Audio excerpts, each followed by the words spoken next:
They're within the walls. Already figured that out. I swap my daggers for 2 alloy-hilted ones at my thighs and move quickly to hand one to Sawyer. None of us die today.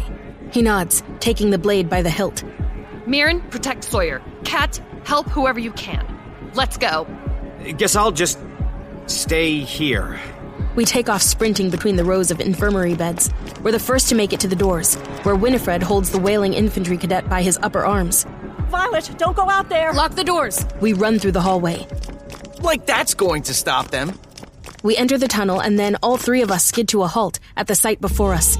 The blankets on every overflow bed down the hallway have been thrown back, revealing desiccated bodies.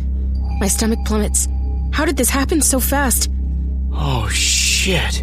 Riddick draws another dagger at my right as 2 more riders sprint through the infirmary doors behind us, both from Second Wing. I reach for Xaden and find his shields not only up, but impenetrable. Frustrating, but fine. I'm perfectly capable of fighting on my own, and I have Riddick and Ree with me. You do not have a conduit. Which means I can't pinpoint my lightning strikes, especially not indoors. I've always been far more accurate with daggers than my own power. Warn whoever's rider guards the wardstone. Already done. Check the bridge. The 2 riders from Second Wing take off toward the riders' quadrant.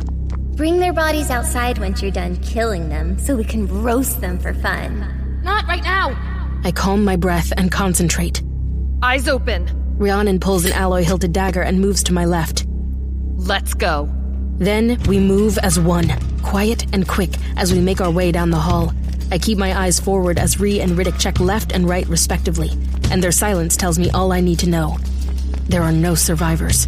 We follow the curve of the tunnel passing the last cot, and a scribe flies out of the stairwell ahead, his robes billowing behind him as he runs toward us at full speed.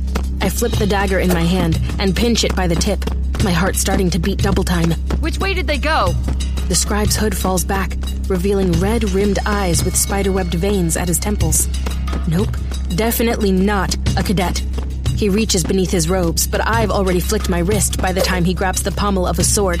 My dagger lodges in the left side of his chest, and his eyes bulge in shock as he falls gracelessly to the tunnel floor.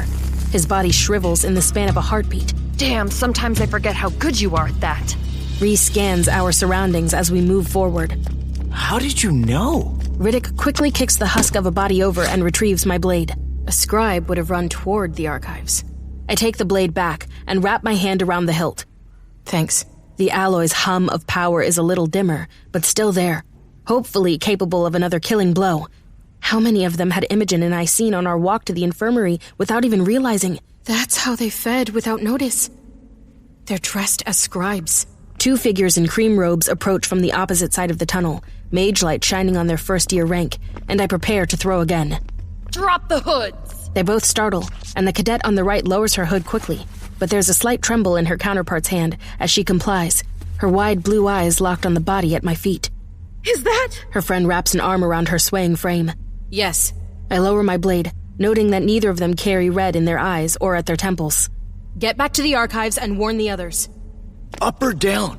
The shout comes from beneath us. Down! Great. Down the stairwell to the torture chamber, where an untold number of freshly fed dark wielders wait. Good times.